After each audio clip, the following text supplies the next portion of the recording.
Assalamualaikum warahmatullahi wabarakatuh. Perkenalkan, nama saya Anissa Ramadhani Mirza, NIM 20103011124. Saya dari kelompok B3 semester 1 jurusan S1 Fisioterapi Fakultas Kesehatan Universitas Aisyah Yogyakarta. Nah, pada video kali ini saya akan melaksanakan praktikum dengan mata kuliah anatomi dasar, yaitu pada materi sistem urinaria dan sistem genitalia. Nah, jadi ginjal itu merupakan organ ekskresi yang ada pada tubuh manusia. Nah, jadi pada tubuh manusia itu memiliki dua ginjal yang berada di belakang atau posterior tubuh. Nah, ginjal itu terletak di setiap sisi tulang belakang pada bagian paling bawah dari tulang rusuk. Nah, ukuran ginjal um, berukuran 10 sampai 12 cm. Nah, selanjutnya yaitu proses pembentukan urin. Nah, yaitu yang pertama adalah proses filtrasi. Nah, proses filtrasi ini adalah proses penyaringan darah menjadi filtrat. Nah, filtrat diproses sehingga menghasilkan urin um, yang diekskresikan keluar tubuh pada pembuluh darah yang berfungsi menyuplai darah ke organ ginjal, yaitu yang pertama ada arteri dan vena. Nah, arteri itu um, mengedarkan darah dari jantung ke seluruh tubuh dan organ ke seluruh tubuh atau ginjal, dan pada vena yaitu pembuluh darah yang membawa darah dari seluruh tubuh dan organ kembali lagi ke jantung. Nah, selanjutnya ada bagian yang bernama aorta atau arteri utama yang berukuran besar. Nah, arteri ini bercabang menuju ginjal. Nah, yang biasanya disebut dengan arteri renal. Nah, vena itu berfungsi untuk membawa darah hasil filtrasi untuk kembali ke jantung. Nah, pembuluh darah yang membawa darah dari ginjal ke jantung itu disebut dengan vena renalis.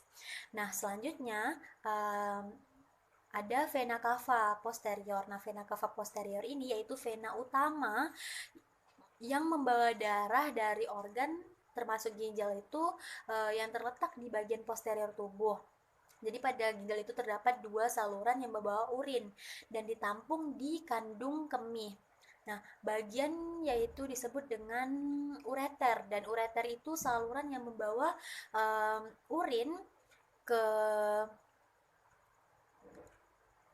bentuk urin yang terbentuk dari ginjal ke kandung kemih. Nah, selanjutnya dibawa ke uretra. Nah, urin tadi yang di kandung kemih itu akan diekskresikan menuju uretra. Jadi sebenarnya jalan urin itu yang pertama dari ginjal ureter, terus kandung kemih dan ke uretra. Nah, pada ginjal ada yang namanya arteri renalis. Nah, arteri renalis itu pembuluh darah yang menyuplai darah ke ginjal. Nah, vena renalis itu sedangkan vena renalis tadi itu arteri, sekarang vena renalis itu percabangan vena utama pada vena cava posterior. Nah, selanjutnya struktur utama ginjal yaitu ada korteks, terus ada um, medula, pelvis renalis. Jadi ada tiga struktur. Nah, urin diproses pada korteks dan medula, terus urin yang masuk ke pelvis renalis lalu dialirkan ke saluran ureter dan akan ditampung ke kandung kemih yang akan dikeluarkan melalui saluran uretra. Dan nefron itu yang berada dalam korteks dan medula, itu fungsinya dia menjalankan proses pembentukan urin pada ginjal. Nah, ginjal itu terdapat lebih kurang 1 juta nefron. Nah, nefron ini terbagi menjadi dua, yaitu nefron kortikal dan nefron juxtamedularis. Pada mekanisme pembentukan urin, ada keterlibatan pembuluh darah yang berada di sekitar nefron dan menyuplai darah ke nefron. Yang pertama yaitu arteri renalis, arteriole afferent, glomerulus, kapsular peritubular, dan cabang vena renalis. Jadi mekanisme pembentukan urin itu ada tiga. Yang pertama filtrasi yang terjadi di glomerulus dan kapsul Bowman. Terus reabsorpsi yang terjadi di tubulus kontur proksimal dan lengkung Henle, dan yang ketiga augmentasi, yaitu yang terjadi di tubulus contortus distal. Selanjutnya yaitu sistem reproduksi pada pria. Nah, ini reproduksi pada pria ini terbagi menjadi beberapa bagian. Yang pertama yaitu skrotum, dan skrotum ini adalah kantung yang membungkus testis. Nah, dia dapat mengeras dan mengendur karena di situ ada otot polos,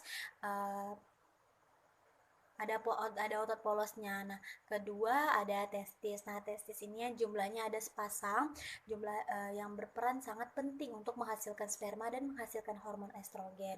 Nah, yang ketiga ada epididymis. Nah, yaitu tempat pematangan sperma dan penyimpanan sperma pertama setelah matang menuju saluran ke satu pada vas deferens, terus menuju vesika seminalis atau yaitu kelenjar prostat, lalu ke penis, sehingga penis itu ada kepala yang kulitnya akan dipotong saat sunat begitu. Selanjutnya, yang terakhir pada sistem genitalia yaitu sistem reproduksi pada wanita. Nah, ya, pada bagian eksternal atau pada bagian luar itu terbagi menjadi dua, yaitu klitosis yang merupakan salah satu rangsangan seksual yang paling sensitif karena banyak mengandung ujung saraf dan hanya terdapat pada wanita saja. Nah, yang kedua ada labium minora dan labia mayor. Nah, selanjutnya pada bagian dalam atau internal yaitu ovarium. Nah, fungsinya adalah untuk menghasilkan ovum yang disebut dengan ovulasi. Nah, jumlahnya ada sepasang yang yaitu kanan dan kiri. Nah, ya bentuknya itu seperti kacang almond yang terdapat struktur kantong kecil yang disebut dengan folikel di dalamnya. Nah, terus ada ovidu yaitu tuba fallopi. Nah, tuba fallopi ini setelah ovulasi akan meninggalkan ovarium menuju tuba fallopi untuk menuju sperma, kemudian terjadilah fertilisasi atau menghasilkan zigot. Nah, selanjutnya ada rahim atau uterus. Nah, ini adalah organ tebal yang berotot dapat mengembangkan selama masa kehamilan. Terus ada mulut rahim dan yaitu serviks, dan yang terakhir ada vagina yaitu bagian berotot tetapi dia elastis, tempat memasukkan penis dan tempat awal masuknya sperma. Mungkin hanya itu saja yang bisa saya sampaikan. Apa saya ada salah, saya mohon maaf. Saya akhiri. Wassalamualaikum warahmatullahi wabarakatuh.